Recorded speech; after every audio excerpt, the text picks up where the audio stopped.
एक कल का टेस्ट मैच था, उसके ऊपर एक छोटा सा डिस्कस कर लेते हैं, वेस्ट इंडीज और न्यूजीलैंड का। इसमें न्यूजीलैंड वेस्ट इंडीज ने हिस्ट्री क्रिएट कर ली, और एशेज वालों को इस टेस्ट से थोड़ी इंस्पिरेशन लेनी चाहिए। वेस्ट इंडीज की टेस्ट में कोई हकीकत नहीं है, लेकिन क्या न्यूजीलैंड में इन्होंने ड्रॉ किया टेस्ट यार। मतलब है कि 531 का टारगेट, और उसको ऑलमोस्ट चेस करने चले गए थे। वो तो बचत हो गई, दिन खत्म हो गया, वरना ये चेस हो जाता। और कौन से दो बंदे खड़े हुए, जस्टिन ग्रीव्स 202 रन यार, हद होती है। 202 रन, और कीमा रोज ने 58 रन बनाए 233 बॉल्स पे, 24 का स्ट्राइक रेट। और कीमा रोज कौन से नंबर पे आता है भाई? सातवें आठवें नंबर पे, दो तीन, हाँ, तीन चार, 1 2 3 4 5 6 7, सेवन राउंड पे आता है। तो 6 आउट थे, ये बंदा आया है और इसने जो छक्का लगाया है भाई, बिल्कुल ही जबरदस्त इसने बैटिंग कर दी। और दूसरे एंड से जस्टिन ग्रीव्स जो था भाई, ये बंदा तो मैं बता रहा हूँ, ये बहुत हाईलाइट हो गया। प्लेयर ऑफ द मैच तो बना ही बना, लेकिन 202 रन की अनबीटन नॉट आउट नॉक, क्या मतलब क्या खा लिया था इसने यार। मतलब ये कोई ऐसा प्लेयर तो है नहीं जो कि कहीं और गया हो और फेल ना हुआ हो। ये इंडिया भी गया है तो ये नॉर्मल परफॉर्मेंस दे के आया है, पाकिस्तान से भी खेले हैं तो नॉर्मल यही परफॉर्मेंस दी है, कोई कमाल नहीं किया। यहाँ क्या हो गया इसको एकदम से भाई? तो मतलब है कि एक ऐसा मैच जिसमें उम्मीद ही नहीं लगा सकते ना आप, इसमें एक जादुई परफॉर्मेंस दे दी है वेस्ट इंडीज ने। लेकिन इनका भी एक प्रॉब्लम है, खेले तो बहुत अच्छा है और इन्होंने न्यूजीलैंड को सरप्राइज कर दिया अपने होम ग्राउंड में। ये भाई यहाँ तक तो बात चलो मैं कह सकता हूँ, शायद होप ने 140 के। बाय द वे मैं एक बात बता दूं कि सुन के बहुत अजीब लगेगा लोगों को, लेकिन बाय एनी मेजर, अगर मैं बाबर आजम को कंपेयर कर लूँ ना, लाना नहीं चाहिए बाबर आजम को यहाँ पे, लेकिन अगर बाबर आजम को किसी भी हिसाब में शाय होप से कंपेयर कर लो ना, तो शाय hope is far better, far better better है। ठीक है ना? जो आदमी कंसिस्टेंटली ओडीआई में 100 करता हो, T20 में 50 लगाता हो, और फॉरेन टूर्स में जाके 140 मार रहा है, भाई ये बहुत ऊपर का प्लेयर है। ये मैं सिर्फ यूं यूं कह रहा हूँ कि अगर वेस्ट इंडीज की टीम में दो शाय होप डाल दो ना, तो ये टीम किसी को भी पकड़ लेगी। बैटिंग में हाथ पकड़ा ही नहीं देगी अगर दो शाय होप आ जाए किसी तरीके से उसमें, क्योंकि इसके पास बस अपने साथ खेलने वाला कोई प्लेयर नहीं मिलता इसको। वरना ये एक ऐसा प्लेयर है जिससे पूरी वेस्ट इंडीज की टीम खड़ी होती है, और अब तो ये कप्तान भी है। तो ये सारी बात है। चलो खैर, बहरहाल बहुत जबरदस्त। खैर, कप्तान रोस्टन चेज है, लेकिन वैसे चाय होप करता है ओडीआई में। तो ये इनकी सारी की सारी परफॉर्मेंस है, और वेल डन वेस्ट इंडीज यार। कभी कभी आपसे परफॉर्मेंस निकलती है, लेकिन क्या परफॉर्मेंस निकली है, मानना पड़ेगा। ये हो गया भाई इनका हिसाब। 2 दिन पहले विराट कोहली इंडिया और साउथ अफ्रीका का थर्ड ओडीआई छीन लिया दोबारा। भाई ये सीरीज को आप कह सकते हो कि काफी हद तक जो है ना, वो ड्यू वाली सीरीज थी। ड्यू पे चल रहा है। लेकिन टू इंडियाज डिफेंस ये कहना पड़ेगा कि इंडिया ने एक पहला जो मैच जीता था, वो ड्यू में ही बॉलिंग करके जीता था। तो अगर आप एक बात बोलो कि, जैसे बोलो ना कि बिल्कुल अनडिस्प्यूटेड विनर्स अगर आप बोलो इस सीरीज की, तो वो बनता ही इंडिया है। यशस्वी जायसवाल ने 116 रन लगाए, 550 पहला जो किया था, ऐसा लग रहा था कि बिल्कुल जैसे कोई बच्चा खेल रहा है। मेरे को 50 रन बहुत अगली 50 रन थे, कहीं से भी नहीं लग रहा था कि बल्ले पे बॉल आ रहा है, तरीके से खेल रहा है, बड़ा दब रहा था, सहम रहा था। लेकिन उस वक्त जो है, वो दूसरी तरफ जो एक खड़ा हुआ था देव, रोहित शर्मा, वो जिन मारे जा रहा था, और मोमेंटम उसने टूटने नहीं दिया। और उस वक्त ऐसा लग रहा था कि दो अलग अलग बॉलर्स को बॉलिंग हो रही है, बैट्समैन को बॉलिंग हो रही है, एक जो बहुत जबरदस्त है और एक जो बिल्कुल बेकार है। ऐसा लग रहा था जब बॉलिंग हो रही थी।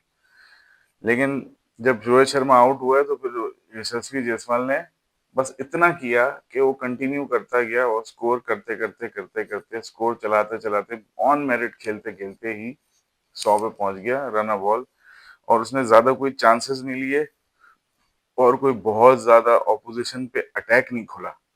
बस जिसे बोलते हैं ना, बिल्कुल एक नपी तुली नॉक, जो कि रिक्वायरमेंट थी उस हिसाब से खेला। अगर आप ये बोलोगे किसी ने मारा तो वो रोहित शर्मा था और विराट कोहली था, इन्होंने मारा। विराट कोहली ने 200 मारे, एक 70, एक 65 मारा। रेड हॉट फॉर्म में आ गया भाई बंदा। आह, क्या बैटिंग कर रहा है भाई ये। और इसका जो स्ट्राइक रेट था 144 का स्ट्राइक रेट यार, 45 बॉलों पे 65 मार दी। तो खैर ये भी जीत गए। अब इनका जो अगला जो है वो जो मैच है वो कल है, परसों है, पहला T20। तो देखते हैं उसको कि क्या होता है उसमें। मेरा ख्याल है उसमें थोड़ी सी टीम भी इनकी चेंज होगी। वरुण चक्रवर्ती और जो इनके बॉलर्स हैं अच्छे, जो स्पिन बॉलर्स हैं, वो वापसी आएंगे। तो ये सारी की सारी टीम है इनकी।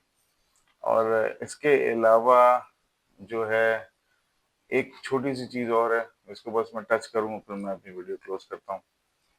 सलमान अली आगा का एक पॉडकास्ट हुआ भाई। और देखो यार, मैं यही कहता हूँ, ये बंदा जब बोलता है ना, बहुत कुछ सच बाहर आ जाता है।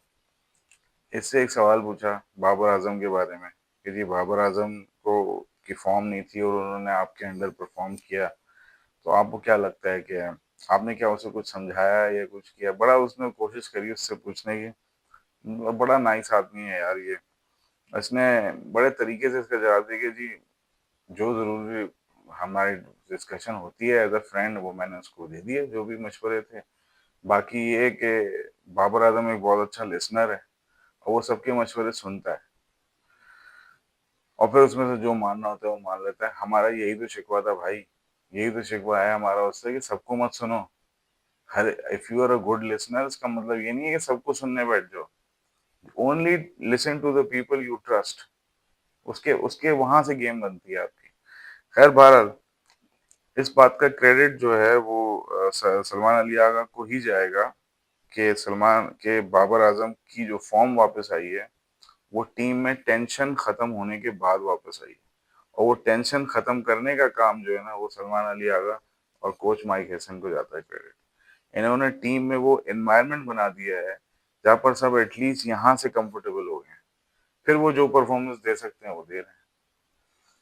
ये हमारी टीम का एक अलमिया रहा है हमेशा भाई कि जितने भी हमारे मुल्क में फॉरेन कोचेस आते हैं ना, वो हमारे प्लेयर्स को हमारे अपने लोकल कोचेस से बहुत बेहतर चला लेते हैं।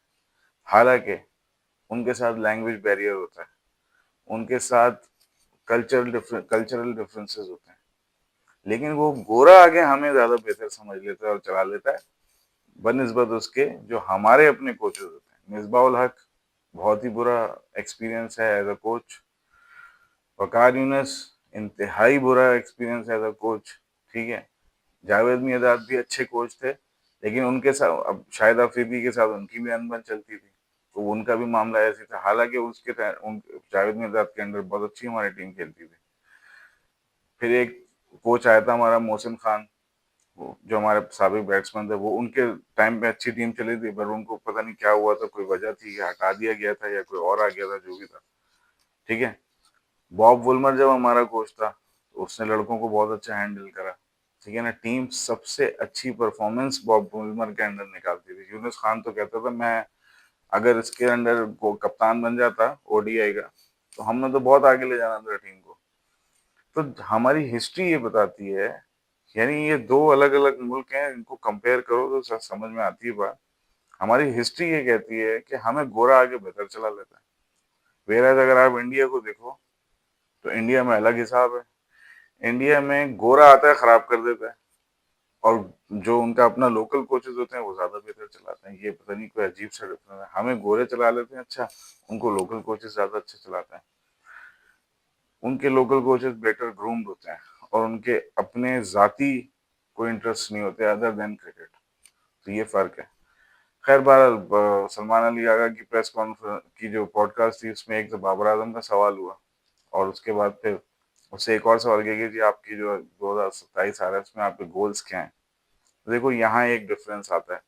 बाबर आजम से जब सवाल करते थे कि जी आप आगे क्या करना चाहते हैं क्रिकेट के अंदर, और उस वक्त बाबर आजम कैप्टन था, तो बाबर आजम क्या कहता था, मैं ओडीआई का बेस्ट बैट्समैन बनना चाहता हूँ, और मैं वाइट बॉल क्रिकेट का या दुनिया का बेस्ट बैट्समैन बनना चाहता हूँ।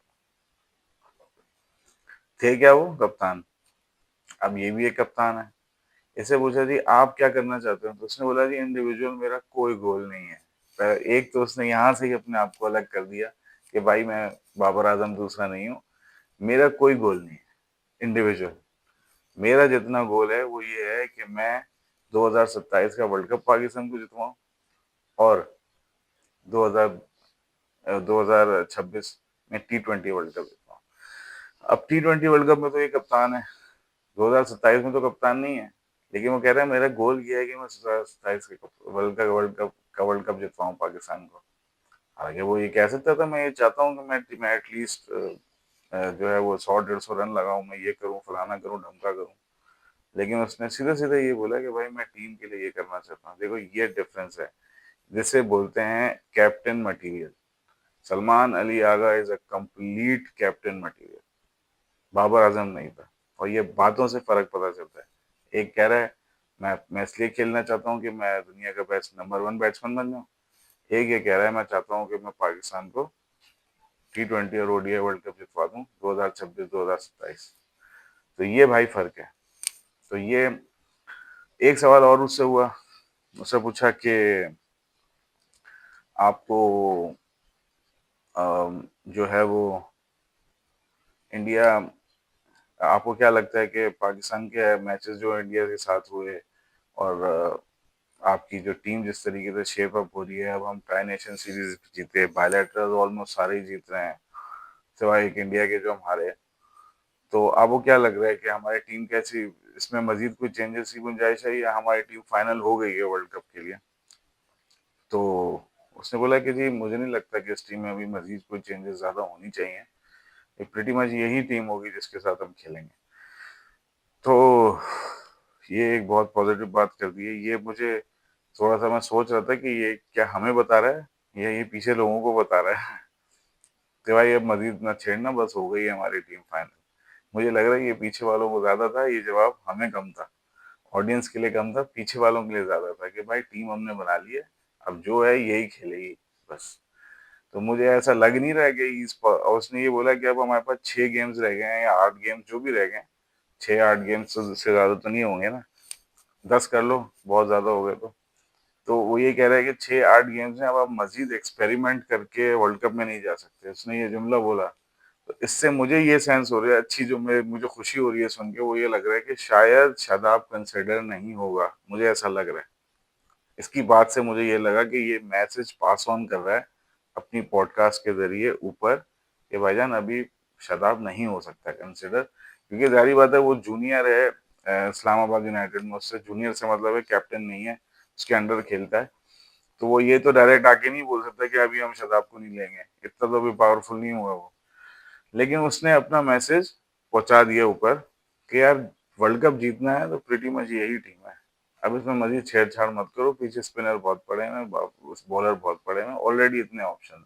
मुझे लगा ये, बाकी हो सकता है मेरी रीडिंग गलत हो, शायद बाद में आ जाए शायद, अब तो वो अलग चीज़ है, लेकिन मुझे लगा ये।